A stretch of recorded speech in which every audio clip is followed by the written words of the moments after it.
आज हम सीखेंगे वृत्त का क्षेत्रफल ज्ञात करना, वृत्त के क्षेत्रफल का सूत्र ज्ञात करना। वृत्त की परिधि हमें पता है 2πr होती है, तो उसका उपयोग करेंगे। सबसे पहले हम एक 7 सेंटीमीटर त्रिज्या का एक वृत्त खींचते हैं।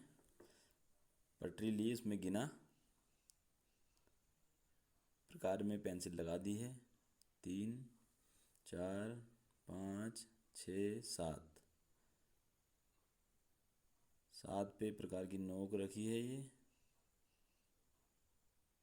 और पेंसिल को खींच के शून्य पे ले गए, तो ये 7 सेंटीमीटर की दूरी इसके बीच में हमने भर दी है। अब कागज़ पे पेंसिल से निशान लगा देता हूँ ताकि ये हिले तो प्रकार वहीं पे रखा जा सके। वहाँ पे प्रकार की नोक रख करके बड़ा चाप खींचते हुए वृत्त बनाते हैं। मैं यहाँ पे दिखाने के लिए कागज़ को हिला रहा हूँ, आपने अपनी कॉपी नहीं हिलानी, सिर्फ प्रकार को और पेंसिल को, प्रकार को स्थिर रखते हुए पेंसिल को घुमाना है। अब इसके 2 हिस्से करते हैं। केंद्र से होते हुए बड़ा एक व्यास खींचते हैं, केंद्र से मिलाते हुए इस तरह से पटरी को, और ये 2 हिस्से हो गए, 2 बराबर हिस्से। अब 2 हिस्से और करता हूँ, यानी कि 4 बराबर हिस्से। फिर उसी तरह से 4 बराबर हिस्से वृत्त के कर दिए। इसी तरह से और हिस्से, तो ये हो गए हैं 8 हिस्से हो गए। अब और ज़्यादा हिस्से करते हैं, तो बराबर हिस्से करते हुए ये 32 हिस्से मैंने कर दिए। आप और ज़्यादा कीजिए ताकि और भी स्पष्ट हो सके। अब इनको मैं कैंची से काटता हूँ एक एक करके, तो ये त्रिज्यखंड प्राप्त हो जाएंगे। तो पहले ये एक चतुर्थांश काट दिया, ये चतुर्थांश काट के इसमें 4 हिस्से हैं। इस तरह से 4-4 हिस्से सभी में होंगे, तो 16 हिस्से। आप 32 हिस्से कीजिए। ये काटा, तो ये इस तरह से एक 16 त्रिज्यखंड मुझे मिल जाएंगे। अगर आप ज़्यादा हिस्से करेंगे तो ये नीचे का जो आधार है ये वक्राकार ना होकर के एक सरल रेखाखंड होगा, यानी कि एक त्रिभुज बन जाएगा। ये त्रिज्यखंड ना रह करके एक त्रिभुज बनेगा और भी ज़्यादा स्पष्ट आपको मिल जाएगा। तो इस तरह से 16 हिस्से जो हैं, अब उनको मैं एक एक करके इस पे चिपकाता हूँ यहाँ पे, और एक आयत बनाते हैं।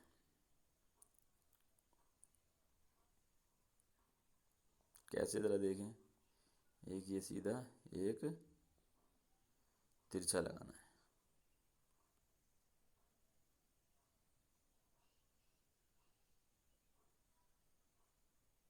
इस तरह से, तो एक की नोक एक तरफ, दूसरे की उसके विपरीत। तो इस तरह से करना है। इस तरह से सारे के सारे ये लगा।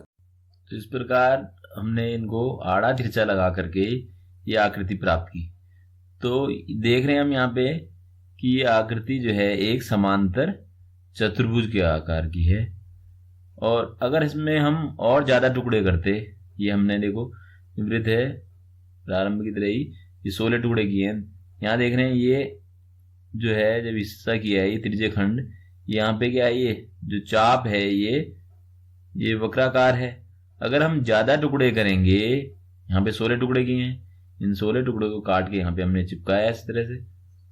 तो हम ज्यादा टुकड़े करेंगे तो ये वक्राकार ना होकर के क्या होगा, ये सीधा होगा। यहाँ पे यहाँ देखें ये सीधा आएगा। तो ये सीधा आएगा, तो उस स्थिति में ये क्या होगा, एक आयत। तो इस वृत्त का जो क्षेत्रफल है वो हो जाएगा इस आयत के क्षेत्रफल के बराबर। तो यहाँ पे लिखते हैं वृत्त का क्षेत्रफल, जो कि हमें ज्ञात करना है, का क्षेत्रफल बराबर होगा इस आयत के क्षेत्रफल के।